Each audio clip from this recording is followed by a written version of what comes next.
Sportin Wales podcast. Supported by DragonBet, Your go-to for Welsh sports news and views. Hello and welcome to the Sportin Wales podcast, sponsored by DragonBet and co-founded by Alex Cuthbert and Gareth Anscombe. I'm Geraint Hardy and I'm here to keep the guests in check as we look forward to the Sportin Wales week. Please remember to click follow and thanks for listening to this podcast. Okay, and in the studio this week, we have our Sportin Wales journalist, Carwyn Harris, a brand new member of the team. Delighted to have you, Carwyn. And also, I'm delighted to say this as well, Gloucester and Wales by half, Gareth Anscombe. That sounds nice, Gareth. Quickly, how are you feeling about that kind of new episode of your life starting next season with Gloucester? You're really excited. Sort of something that's been working away behind the scenes for the last few weeks. So it's nice to get that one announced and out the way, and really look forward to joining the club. They won the Prem Cup on Friday, so they haven't had the best start to the season, but I think they're sort of starting to turn a few things around, and that mixed with a good sort of young base there. I think they're going to be a really exciting proposition. So obviously my mate Thomas is heading there as well. So no, we really look forward to it. Can't wait. So I'm just keen to play rugby again, really. So it's been a while, and we'll move up in the summer and get stuck into it. So you're going to move up there to live as well and get involved, yeah? Yeah, that's the plan. Probably try and look around Cheltenham or somewhere. But yeah, I think it's important to get amongst it if we can and be around the place. And so we'll be moving from Cardiff over the summer. So I've got all that house admin and all that sort of rubbish to sort out now. So that'll be the next few months, really. Be honest now, kind of the start of the year Thomas moved, or was announced that he was moving. Was Gloucester on the cards at that point or not at all? No, not at all. It happened quite quickly, actually. So once that happened, it was probably a good few weeks, and then I suppose a conversation was had, and it sort of slowly burnt away, and then all of a sudden happened quite quickly. So it'll be nice to link back up with Tommy if given the chance. And look, like I said, I feel like they're in a really good place. The support they get there is unbelievable. Yeah, that's going to be class, right? Yeah, really looking forward to that. That was something that really appealed to me. And I've always been quite keen to play in the Premiership as well. So it'll be nice to join Gloucester. So really excited about it. Was there any other offers kind of making you think go elsewhere, or was Gloucester the one? No, not. There was one other at the time. At the moment, the rugby landscape seems to be that it's still sort of early. In some ways, it does seem like the rugby negotiations are taking longer and longer to happen. Probably a result of tighter budgets, salary caps coming down, and things like that. So everyone's still sort of waiting to see where they end up. France is always a slow market, but once we sort of started talking to Gloucester, I was quite keen to make that happen, and glad we got it done. Yeah, good stuff. Delighted for you, mate. Really, really happy for you. Thank you. We'll have a road trip to watch you play next season. Yeah, it'll be good. That'll be really good. Perfect. I'll be the one in the crowd drunk.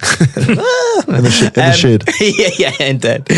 Carwyn, welcome to the pod, mate. You're part of the Sportin Wales team now as a journalist with us.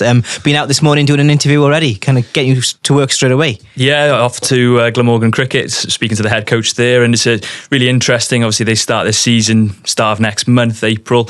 And it's going to be interesting how they go, because obviously it's been inconsistent seasons for Glamorgan, sorry, not Gloucester as well, but for Glamorgan in the recent past. But it sounds really positive. They're looking to play more aggressively and try and get a bit more wins, really, a few more wins under their belt, because the consistent batting has been brilliant for years, but they haven't been able to get the wickets and get the wins under their belt. Yeah, it was a massive thing last season for Glammy wickets, Seema in particular. Exactly. Do you know what I mean? So hopefully they've addressed that, and good to hear that things are positive in Glammy camp. Let's turn our attention then to the main headlines of the weekend. Swansea City beating Cardiff City in the South Wales derby, and of course Warren Gatland's men losing to Italy in the Six Nations, meaning Wales picked up the dreaded wooden spoon for the first time in 21 years. That hurt so bad. Let's get straight into it, Gar, if we can then. 21-24 the score. I feel that score kind of flattered Wales, really. Yeah, most definitely, I think. Unfortunately, for one reason or the other, we probably had our worst performance of the campaign. So it's unusual because for the most part, the boys, the longer Team Wales are together, we tend to get stronger and stronger, and maybe emotionally we just fell off a bit of a cliff as well. We didn't start too well. just so many areas when we were just so inaccurate in everything we did. We just turned over the ball so much early on, and Italy got off to a solid start, scored a nice try, and they're up 11-0. It was disappointing, really disappointing. I saw a lot of the boys afterwards, and obviously everyone's pretty gutted with the result. And we had a couple of big guys. Well, sorry, George in particular. His last Test match in a Welsh jersey, isn't nice for him to go out like that, particularly picking up the nasty injury. But yeah, look, I can assure you the changing room was pretty flat afterwards, which is a shame. I felt like the boys, they've worked really hard over the last 8 weeks, and I really felt like from being a part of the training, I thought they were heading in the right direction. So I was surprised by that performance. But maybe, looking back, reflecting on it, a lot of young guys heading to backup performances and at a really high intensity, maybe it took its toll because it looked like we just sort of fell off a cliff for some reason. So a lot to work on still, we know that. Look, we unearthed a couple of hidden gems, which is nice. I think for the summer series coming up, there'll be a bit of experience coming back, which will be nice and will probably help the youngsters a little bit. But we've just lost George. So, look, there's no getting away from it, is it? It's a disappointing series. We need to be better. There's a lot to improve on for sure. You're obviously getting fit again now. You're going to be playing again, hopefully getting back involved with Wales as well. As a player, how would you like Wales' playing style to develop? Because there's a question about identity going around social media in particular at the moment. How would you, if you were back in camp, how would you like to kind of drive that style of play? Well, I think if we're realistic, we're not the biggest team at the moment, particularly up front. When you compare yourselves to the top international teams, they've got a lot of ball carriers up front. And I think right now as it stands, we don't have that. That's not to say in the next six months that could change quite quickly. When you look at some guys coming back from injury, a couple of the young boys just over the summer put on a little bit of weight, which I'm sure will be the plan for a few of them. So that's not going to be far away. But at the moment, I think it's important if we're sort of lacking a bit of size, then we have to play with a bit of speed and a bit of width. But, Gats talked a lot yesterday. I know he's on scrum 5, and even after the game, we're just struggling to get forward at the moment and struggling to get over the gain line. So when you're struggling for that, you need to be creative. Your kicking game needs to be strong, and you need to be pretty tactile with the way you play. So I think for us at the moment, we need to play with some real tempo, but also play with a bit of with a fair bit of numbers at the line. We need to create one-on-ones by just maybe overriding defence. We need to try and have a bit of deception at the line so we can create one-on-ones so it's easy to get go forward, rather than if it's slow and you find defences are so well organised, it looks like we're getting gang tackled a lot. Then you have a slow ruck, line speed happens, next phase, and it's a snowball effect. So, yeah, we're sort of we're having to adapt how we play a little bit. When you compare us maybe to heading into the World Cup, we became a really hard side to beat again. We've certainly lacked that recently. Not from a lack of trying. The boys are working their tails off in training, and we just maybe struggling for a little bit of experience and a little bit of size, and we're playing some quality opposition at the moment. So I think over the summer is going to be another good test for us, going to Australia, playing South Africa beforehand. But we need to be creative with how we play. We need to be a little bit smarter with our kicking game, and then hopefully off the back of that we can get some maybe second phase sort of attack off that really, and come alive off turnover ball. I think if we can do that with some of our speedsters out wide, then we're going to cause teams a bit of trouble. But we've probably lacked getting our finishers enough ball. The real X factor in our back line, we probably haven't got them enough ball during this campaign and enough quality ball. So that's something we need to improve on. Is it also an element of Italy played well on the weekend, or would you say we didn't match them? We didn't match the aggression, the pace. Italy seemed so much faster to everything than us. Look, to their credit, I think when you compare when we lost to Italy a couple of years ago, 2 years ago, it felt like that was we lost it. We weren't great, don't get me wrong, but we lost it. I thought Italy were just better than us across the park on the weekend. They were really well organised. They were really committed. They were smart defensively. They caused us a lot of problems at the breakdown. And, if you look at their under-20s the last few years, they're looking like they're really starting to benefit from a lot of the hard work that's gone into their pathway in their academies. And The under-20s have been really good the last 3 or 4 years, and now they're transitioning into the top level, and they're starting to benefit from that. But honestly, when you look at their attack and break down their attack, they've probably got the second best attack in the Six Nations at the moment. It's really well organised. It's really well connected. There's a lot of deception at the line, and they got some power up front. So they're going in the right direction, Italy. Certainly no easy team to beat. And when you look at what's coming through for them and the success that maybe Treviso are having, I think they're certainly going to enter a really good sort of next few years. Probably their best generation they've had. Yes, the best Six Nations, Karen, they've had. 2 wins and a draw. And Stephen Varney there, I was pitchside Saturday, and there I am speaking Welsh to him, and he's in an Italian shirt. Blew my mind. I couldn't believe it was happening. But in fairness, the Six Nations as a whole, how do you think it's been as a campaign? Because we've had some great games, haven't we? Yeah, there's been some absolutely phenomenal games. They started off Ireland against France, out in France, and that was set as a humdinger, and everyone thought, oh, it's going to be the Royal Mail show, and then after that, it's going to be a bit, it's obviously going to be Ireland going to win the rest of the championship. But really, you look at that game in England against Ireland, what a test match that was. Likewise, this weekend, you had the game in Ireland, Scotland putting a really good performance out in Ireland, stopping Ireland from getting all their momentum that they normally do.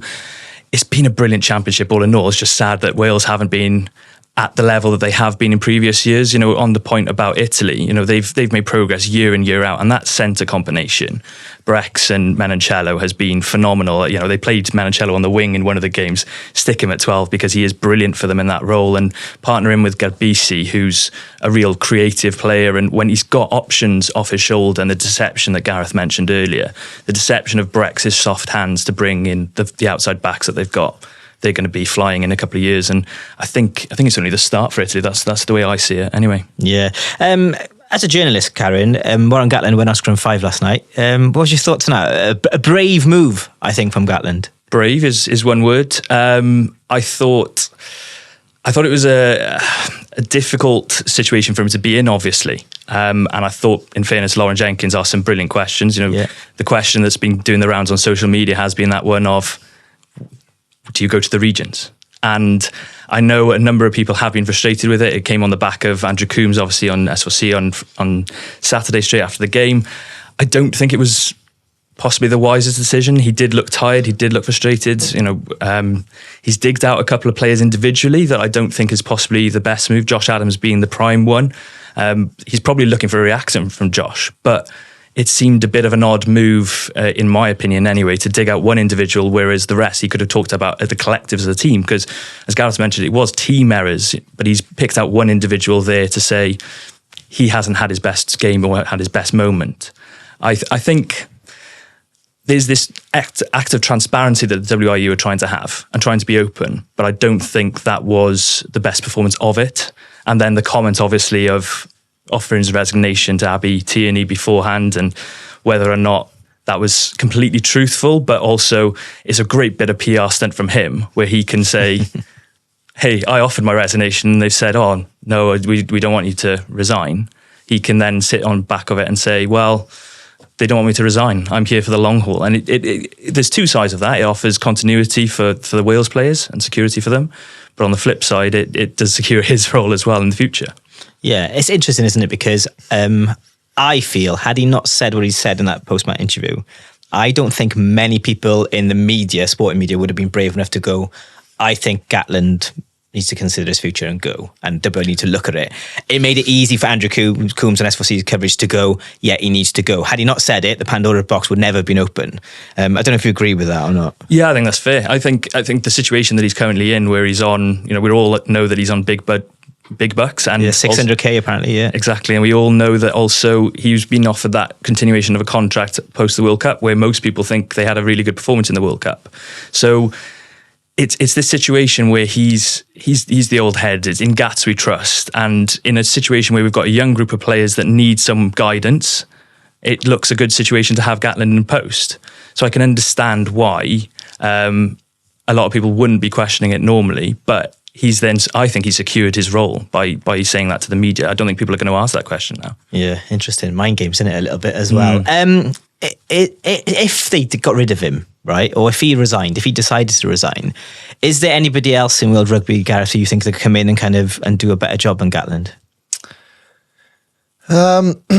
Look, there's not as many quality world-class coaches as maybe what people think.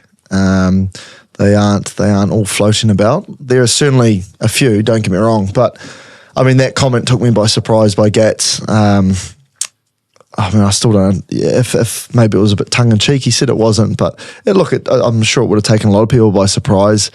But yeah, I don't know. I feel right now that Gats knows the Welsh rugby landscape really well, and with a young group, his experience is pretty important. And let's be clear, he knows what it takes to win at this level. He's had tremendous success in the past, but we're a long way off maybe where we have been in the past. So, look, there are coaches out there, don't get me wrong, but I think, when you have those decisions, there needs to be a ton of planning. You can't be reactive. So that would seem quite reactive to me, a bad campaign when, let's face it, everyone expected us to struggle this campaign. So I don't know, you'd like to think there'd be a hell of a lot of planning to go behind such a big decision. So it's a hard one to answer. Yeah. But I think there's a wider conversation to be had around the rest of Welsh rugby. I know it comes down to test match performances for Wales, and we're all going to judge probably Welsh success off that. But there's probably a bit more change that needs to happen maybe across the board before other things like this. I'm glad you said that, because I do want to pick up on that, because we've heard over the Six Nations, numerous people across the sporting landscape kind of say, WI need to do this, this and this. They need to improve infrastructure, improve grassroots rugby, they need to invest in the regions, they need to get better stadiums, get more fans there. There's so many things that are being thrown at the WRU. I kind of feel that everyone's just passing that message around and no one's actually taking action on it. And I was listening to Sam Warburton talk, it was a piece in the paper or whatever, I don't know really what we were saying, and he was saying that, invest in the regions, forget about grassroots, because if Wales are successful on the pitch, that euphoria of kind of winning a World Cup, winning a Six Nations filters down naturally. Kids will go and grab a rugby ball and play, which I really agree with. But it's this lack of action, Gareth, that's really kind of frustrating me now, because talk is cheap, action is what we need. Yeah, I think that's a fair comment. We've all sort of been talking about things for the last 6 months to a year, really, haven't we? And I do think it's time that we act on things now. So, like you say, I think it's a fairly good point. I'm not quite across what Warby said, but I agree that we need our regions to perform. We need our regions to have success, to be really competitive, and I think the rest of our game will take care of itself. This last sort of environment where it's been very Welsh heavy, Team Wales, and papered over the cracks, that's just not fit for purpose anymore. We need our regions competing. We need youngsters developing at the regions, being around quality internationals, quality overseas signings, with quality coaches, with a decent infrastructure around.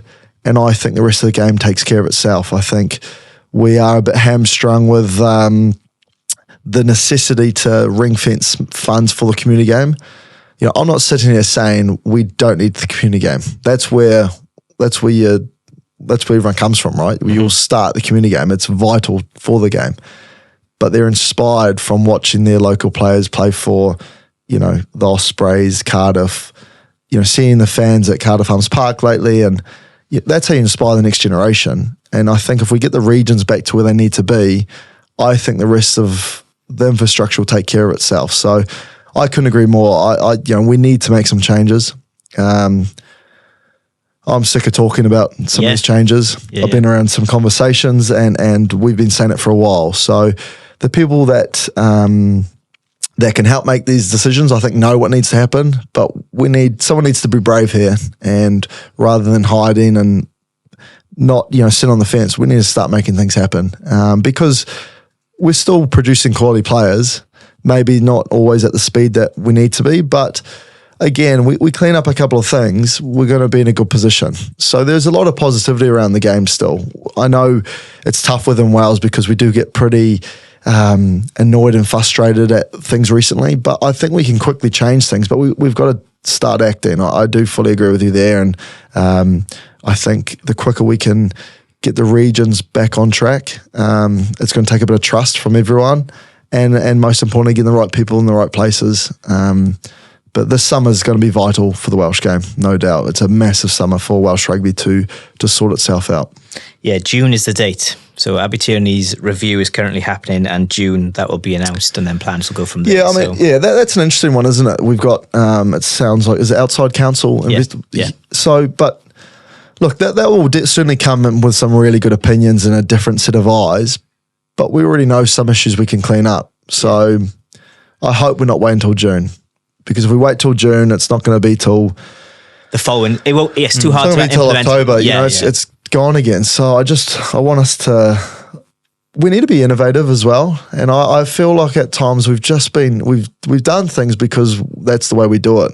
What worked 10 years ago isn't going to work right now, and that's in everything. In business, things always evolve and change, and I just want us to be a bit more open-minded, to not being afraid of having a crack and changing things. You're not going to get everything right, but let's not sit on the fence and do nothing. Let's be brave enough to make a decision, back it, based on doing our due diligence, based on having the right people around the boardroom to talk about it, and let's go and do it, rather than sitting, waiting, and being too scared to do anything, because we're just going to get what we've always got. Yeah, here. Can you do this job? I just need to get back on the field. No, too much talking here. One thing Gatlin did say last night, and it made me really think. He said we need to be more accurate. Yeah. Now, for me, and I might be completely wrong because I've never played elite sport, but to be more accurate in high intensity performances and stadiums like the Principality, Six Nations, World Cups, whatever they are, quarterfinals, semi-finals, you need to be playing at a higher level continuously to be used to that level. So we definitely need to do something about that, don't we? Our players need to be playing in more semi-finals in Europe. They need to be playing in matches in the URC that really, really matter, because if you make a mistake, it affects kind of if you're going to make it to the next round or whatever. How do we address that in the short term then, Gareth? I think in terms of the accuracy, I mean, all we can do is upskill guys as much as possible. And, that's not all just on coaches as well. Players have to take responsibilities for their own skill levels. And also no one ever wakes up going, I fancy making 3 knock-ons today. So it doesn't, you need to be accurate in what you're doing for sure, but you're going to make mistakes. But maybe it's more around how we approach the upskilling of guys alongside player responsibility. But I agree with you fully with, if we can get the likes of the regions playing in Champions Cup knockout games, URC knockout games with 12, 15,000 in the stadiums, with, something really meaning on the performance, the victory, the more we can have our young players tested in those environments, the better they're going to be in the long run, rather than waiting for these international windows. Yeah, because it's such a jump. You've mentioned it before, URC to test match levels, huge jump. So yeah, hopefully we can kind of... Well, when you compare it to Ireland, I mean, all their regions are always competing. Clearly Leinster have obviously been the most dominant force, but no doubt that has a knock-on effect to bringing everything up with them. And then when they're in internationals together for Ireland, they are a bit used to maybe more the higher intensity of test match rugby, the pressure that it brings. So yeah, that's why I feel like the regional game is vital for us, because the quicker we can get our regions competing at the top end and being really tough sides to beat, I think the fans will come back. With that, the match day experience grows. It quickly sorts itself out. So that's why I'm pretty optimistic and pretty hopeful. But I fully agree that we need to expose our players to that by investing back in the regions and making them as competitive as possible. A quick word, Karen, on George North, and we'll come to you, Gary, on it as well. From a fan watching him, they did a montage in the stadium, and I'm sure they played it on the telly as well on Saturday. That man has scored some fantastic tries and been involved in some amazing moments. That tackle on Falau, it's still to this day the best thing ever, wasn't it? It was amazing. He just drove him backwards. But for you, what's your kind of highlight of George North, and what memories will stay with you?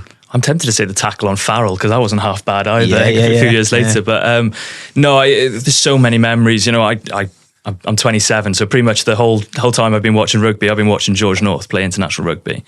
And you start with the start against South Africa. You know, dream debut was what Brian Moore called it. You've got the 2 tries there. You've got the moments against Australia, as you mentioned, the little shimmy as he goes past everyone, the finger wag at Will Genia. Whether or not he should have done that, that's another question. Oh, I like it. It was good. But then you've also got moments where, you know, the interception at Famahina, you know, we were dead and buried in that game. France were getting so much momentum towards the end, and then comes up with that big moment, the interception on the outside to score the try. And there's just so many moments. It's not like a one moment player, but it was key moments at every single time. Even games where we've lost the game. I remember a game against Australia at home where I think we lost, but he scored 2 brilliant tries, having moved into the centre late on.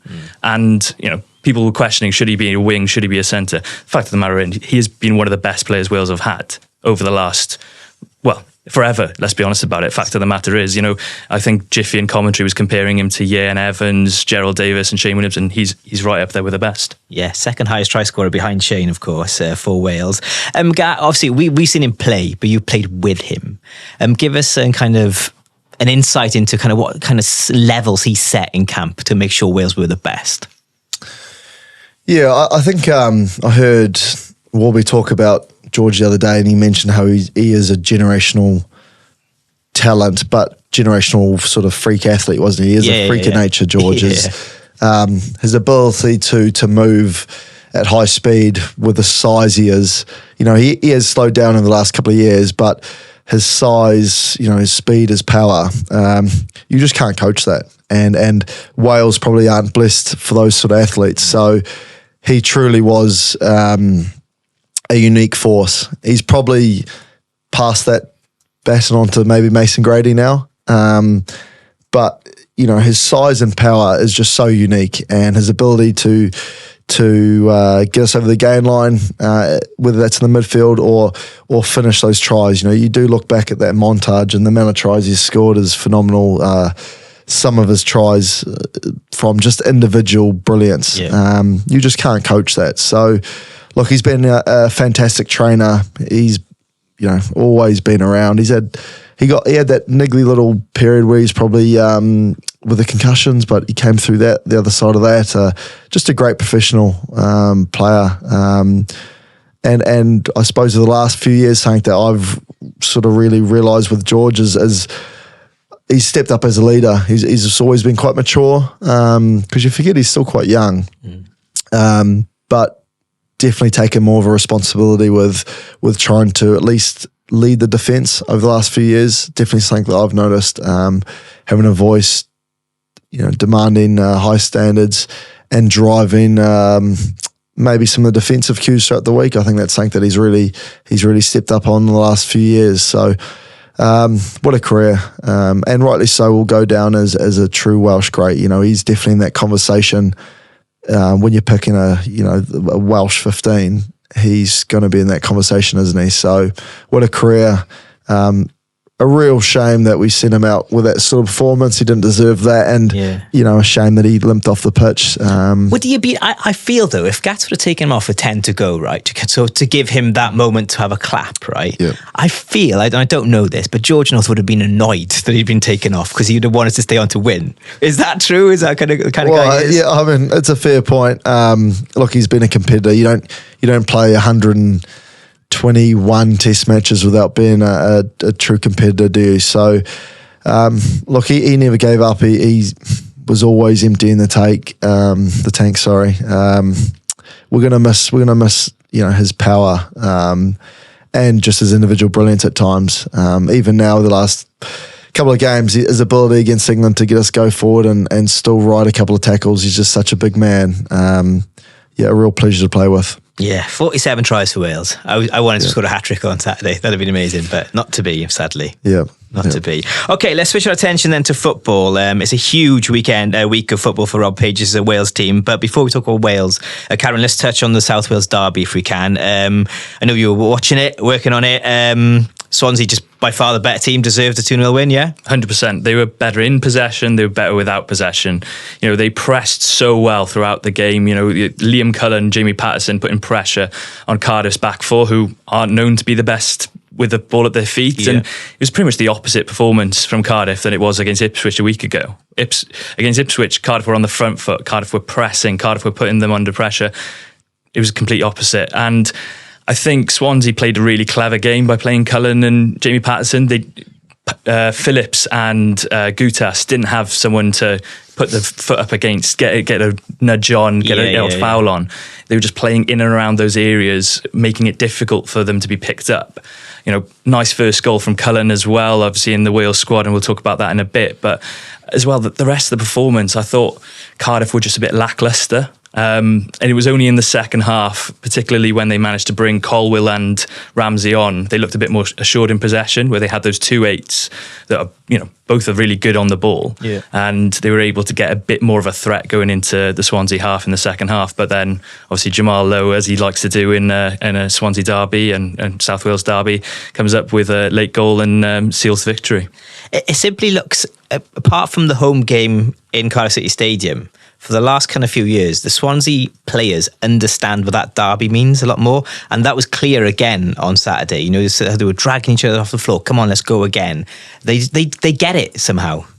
Yeah, it was a huge game for them though as well, isn't it? Because Cardiff are coming on that back with 4 wins. They're the first time they could have done the league double over Swansea, which is a bonkers stat that they still haven't done the league double over Swansea, considering how long that's been played. But Swansea know how to get that game done and know how to win it, as you say, because they've got the players. Joe Allen in the midfield was absolutely brilliant. He put a bit of a naughty tackle on Perry NG in the first half, but it was that bite that they had in midfield, that aggression that they had, getting on the front foot. Darling was superb up front. Mate was bullying Ipswich's defenders a week before, but Darling absolutely played him off the park. I thought he was brilliant, and that was indicative of the performance from Swansea, and has been indicative of the performance in the previous years. It was the first time Cardiff managers played both derbies in a season. Yeah, that's a good stat, isn't it? It's a great stat. It's a mad stat, and it shows the lack of continuity they had. And I thought Cardiff went into that game as favourites, and I actually thought Cardiff would win, or possibly a draw at worst for Cardiff. But the way Swansea played, they didn't get a chance, and Cardiff sadly didn't really get into the game, as I said, until the second half. Yeah, I'm sure Cardiff City will bounce back because they've kind of been hot and cold all season. They were on a good run of games, and that Swansea defeat kind of puts a stop to that. But for Swansea, though, this is really a chance for Luke Williams to build upon this derby win, because it means so much anyway. But it seems the message is getting through to players as well, I think. Yeah, it's getting through to him as well. You've seen him drinking with the fans after the match and celebrating in front of the fans. And, okay, do you want to see your manager doing it week in, week out? Probably not, but after a South Wales derby, there's a bit of an exception. You can do that. And after a great win for him personally, it's nice to get him getting the momentum. Obviously, he's come on the back of some great stuff with Notts County, and it's yet to click. Yeah. But I think that was their best performance under him by far on Saturday, and what a time to bring it out again, yeah. South Wales derby. Yeah, annoying, isn't it, for us Cardiff fans? There we go. Quickly on Cardiff, though, do you think they can make a push for playoffs, or is it a step too far? I mean, I personally think it's a step too far, but, one team always makes that run and makes it into the playoffs. I think had they won on Saturday, I'd have been more inclined to say yes. I think after that result, I don't see it happening. I think Errol Bullitt said it himself. It'd be unlikely to happen this season. And they have grown. They've grown massively throughout the season and improved. And the run of form that they've been on has been brilliant. But there are too many quality sides in there. You look at the Hulls, they've strengthened so much over January. They're going to be pushing for top 6. And even then, if you get into the playoffs, it's such a strong championship this season. I think it's as strong as we've ever seen, if not stronger. So yeah, it's a tough ask for some Cardiff. Massive teams there with serious budgets as well. The Welsh public have been watching the Wales rugby team kind of constantly since February. Now they all switch their attention to the Welsh football team. It's a huge week. It's massive for Rob Page in particular as well. The semi-final playoff versus Finland is Thursday night. For Rob Page and the Welsh public, how big is this week, do you think? I think for Rob Page, it's do or die. I think you lose this game against Finland, I don't see how he stays in his position, I must be honest. I think that would have to be, we spoke about reviews there, but it would have to be a review straight away, because Wales, losing at home to Armenia in the way they did was horrendous. But then to strengthen throughout the group stages, but then getting an opportunity to play home against Finland, a side that you've not lost in the last 4, that's as good an opportunity as you're going to ever get, I think, to reach a Euros. And it's been Rob Page has been the man this whole Euros campaign. He's done it on his own. There have been questions in the past about him tactically. I think that's fair to say. Yeah. There was the question against Denmark a few Euros ago. And I think now, if he can turn it around and perform well and get Wales to Euros, he stays in the job. But otherwise, I think, especially against Finland at home, you're never going to get a better opportunity. And I don't see how he sees it out if he doesn't make it. So home games, both of them. Yeah. And I do think we should beat Finland. I think most kind of bookies will back that as well. We'll speak to DragonBet in a bit about that. But then it's Estonia or Poland. Likely to be Poland. If you look at both games, do you think Wales can go all the way and get to the Euros?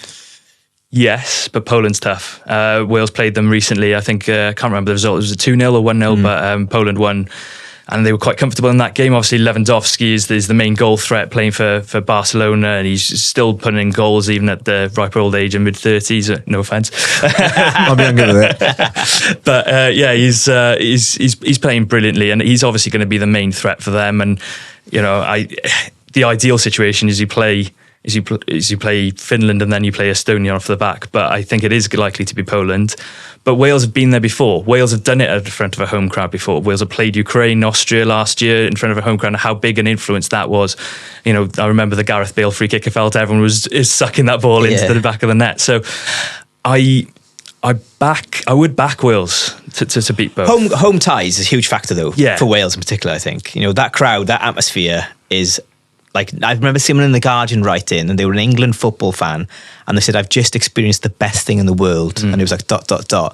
Wales home international football matches. Because it is unbelievable. Everyone's shouting at the top of their voices. Yeah, the Red Wall, the Barry Horns, everyone playing. It's a brilliant section to be part of, or a brilliant stadium to be part of. And it's indicative of Wales's performances in previous years. The best performances have been at home. You look at the Croatia result, you look at the Ukraine results, they have been at home. Wales don't perform as well away from home, so it's so crucial to have it in front of their home fans. I think if this is in Poland, I'd back Poland, and if it's in Wales, I'd back Wales, and it's that 50-50 of a result if it comes to that game. Yeah. The best thing, I suppose, for Rob Page right now is that lots of his players are playing. They're in form, they're fit. Some of them moved clubs, and they're on the top of the wave right now, people like Kiefer Moore.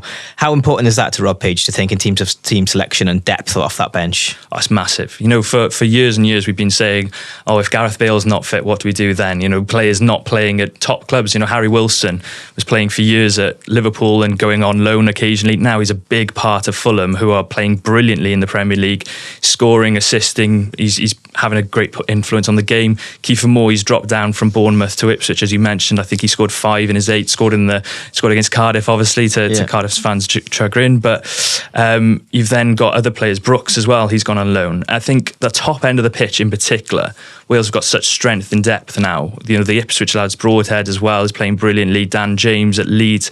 It's probably goalkeeper is the opposite, and the polar opposite of that, where you've got 4 goalkeepers, none of which are getting much game time, I think. Yeah. You've got 1 goalkeeper who's played all season, and then you've Danny Ward, who's likely to be first choice. I think he's had a couple of games for the under-21s, but we're talking chalk and cheese in terms of international level and playing at that level. So it's going to be difficult at that end, but the top end of the pitch, Wales are going to be flying, and it's just a question of who do you pick for Rob Page, and that's going to be a tough task. Well, I want to get to that. Well, not to the top end straight away. Ampadu, he's been playing centre-back for Leeds. So where does he play for Wales?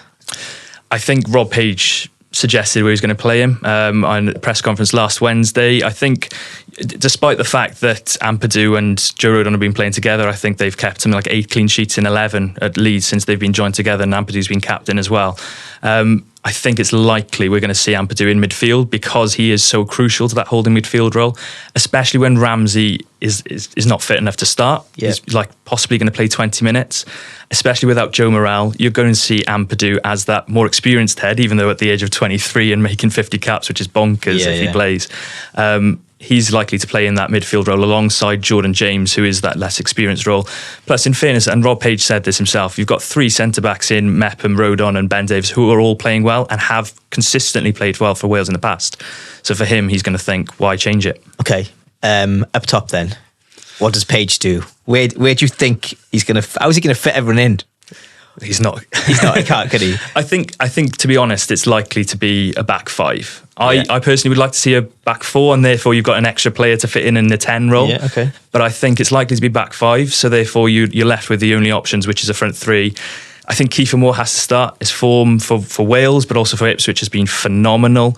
He's scoring goals, and the way I expect Finland to defend as a low block, he's going to be crucial in that aerial capacity and in defence. Harry Wilson, dead balls, you've got to play him. Free kicks are so crucial, as we mentioned with Gareth Bale, and Harry Wilson scored a fair few himself. So where are you going then? Dan James or Johnson then?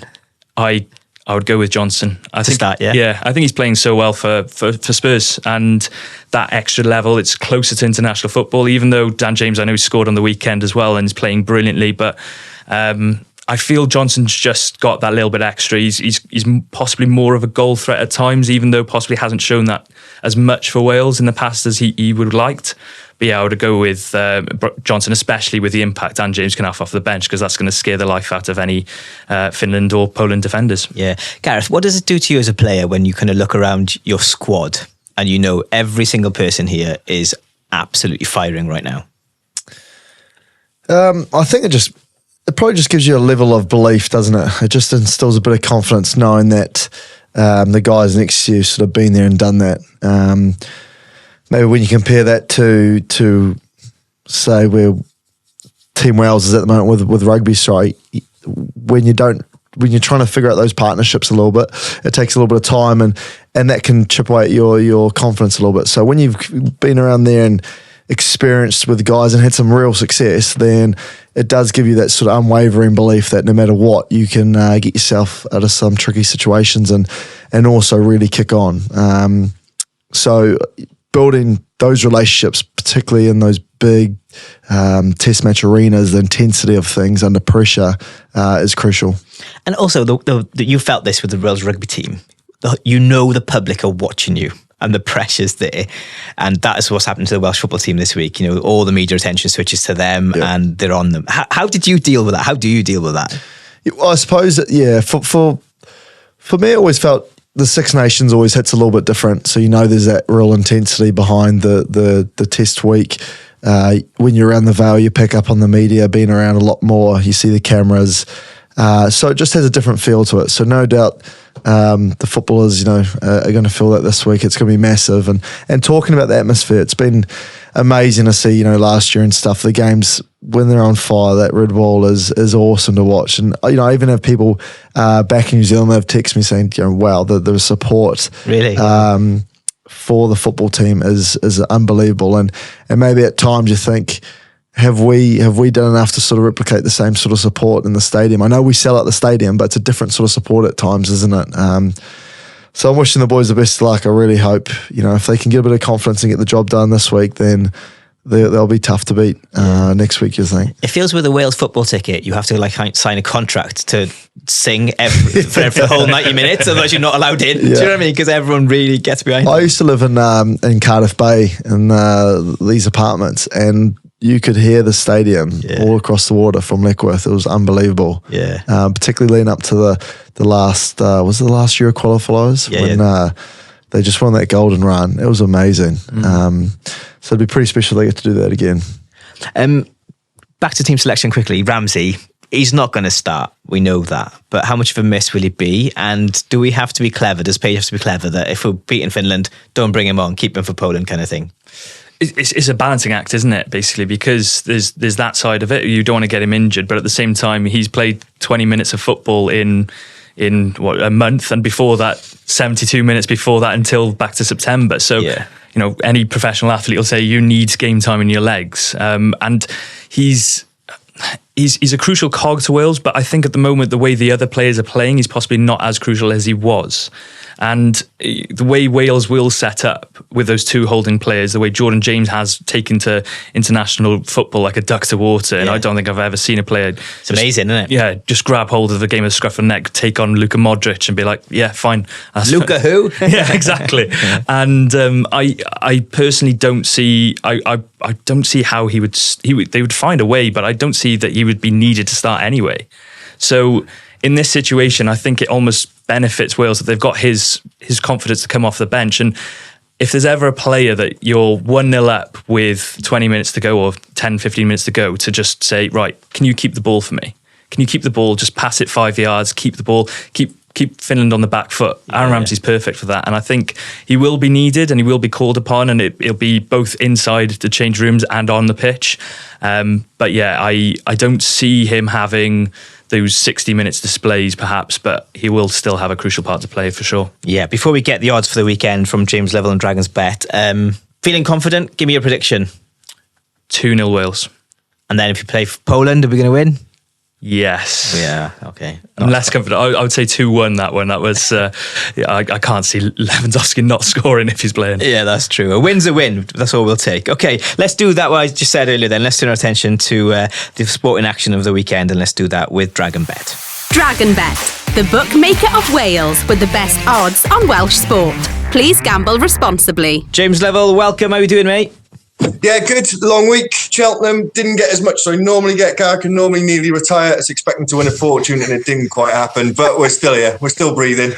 You fed the kids this weekend. Fed the kids, just about. Actually, I went to Disney on Ice on Saturday and I spent 15 quid on popcorn. I'm telling everyone about it. So yeah, can't afford to feed the kids. 15 quid for a bit of popcorn. So there you go. Yeah, the world's gone mad, mate. You're mad for buying it for them. You should have said no. It's 15 quid.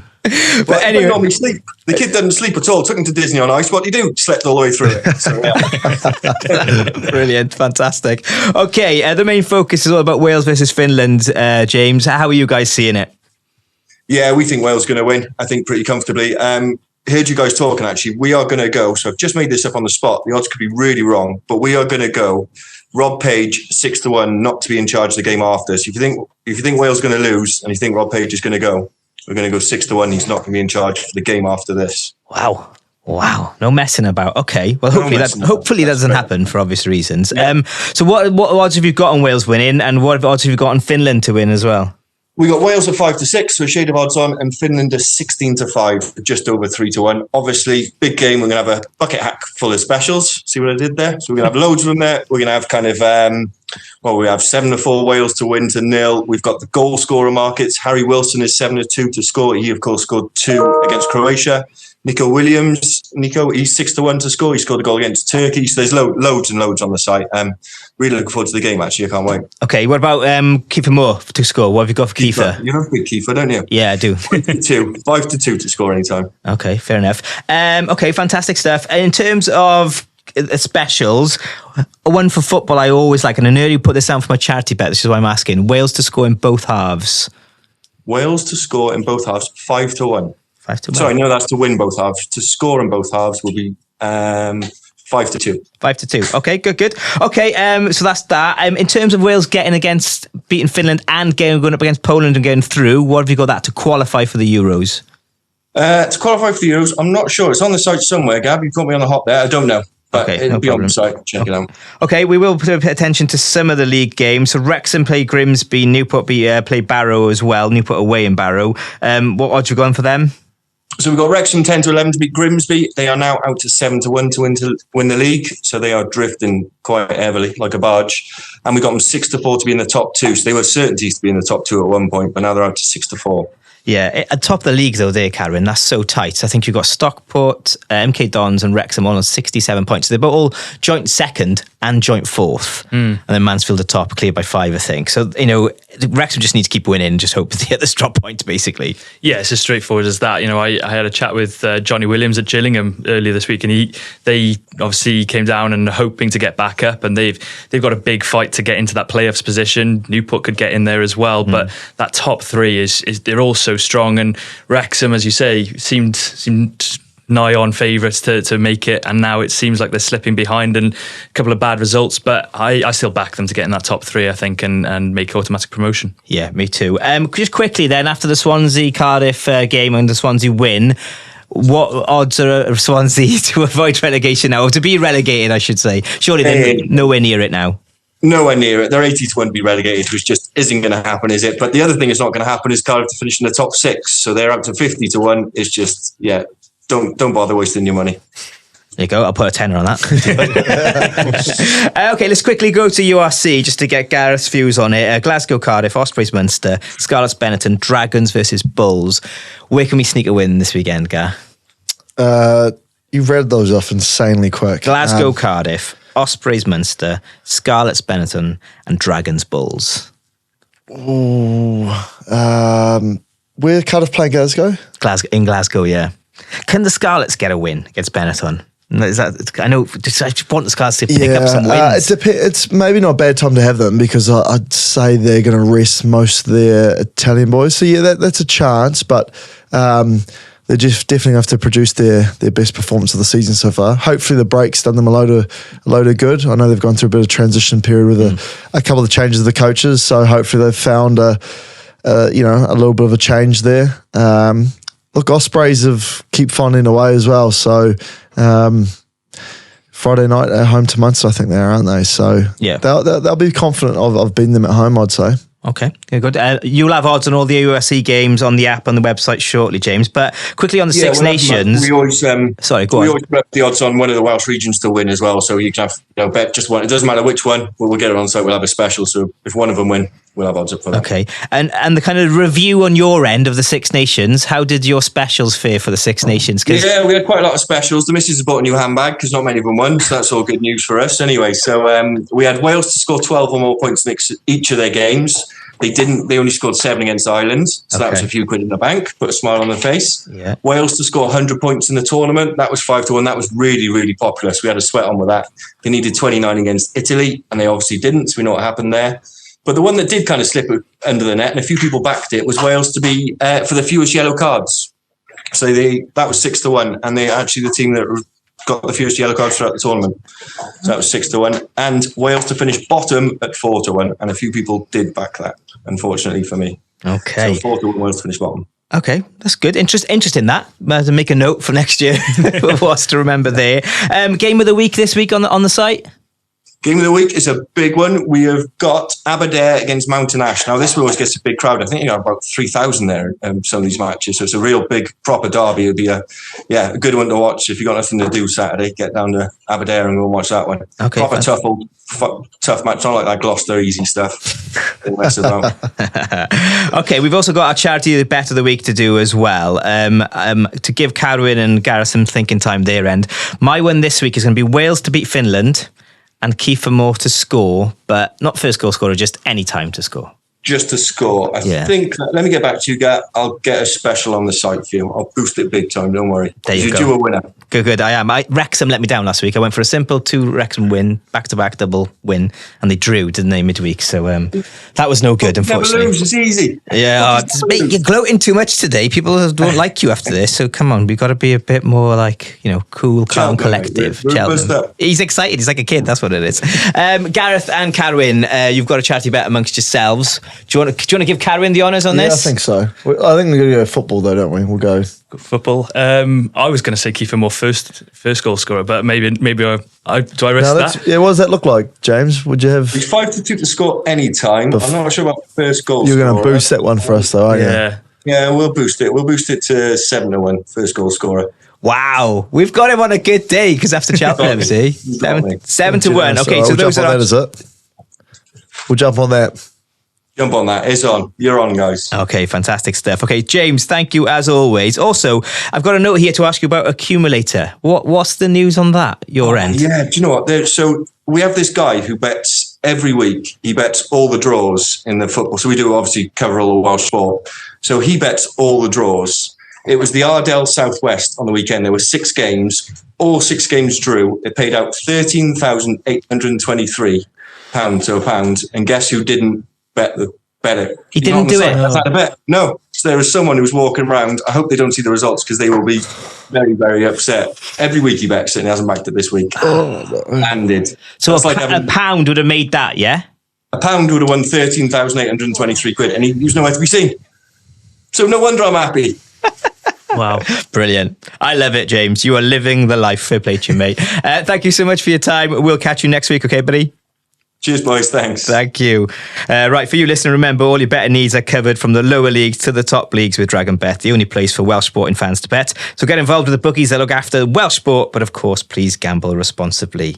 Imagine put a pound on and winning 13 grand. It'd be nice, wouldn't it? That'd be nice amazing. weekend. Absolutely amazing. There we go. Weekend ahead. Karen, you got a busy week coming? Yeah, I'll be at Ospreys on Friday night. I actually fancy the Ospreys to win against Munster with because they haven't lost as many players perhaps, and all the players coming back. Rhys Davis, Morgan Morris. I'm looking forward to seeing them in action on Friday night, and they'll obviously Thursday night although is the main one for the Euros qualifier. I'm hoping you'll be very hungover from the celebrations, but there we go. That's your choice in life.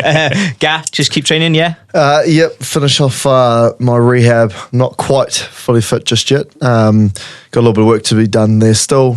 So just a bit of training, and I'm also doing a little bit of TV work for the Ospreys game. So I'll be down there hopefully watching Cathy play and a few of the boys. Yeah, fantastic stuff. Okay, guys, it's been a pleasure. Thank you so much for your company.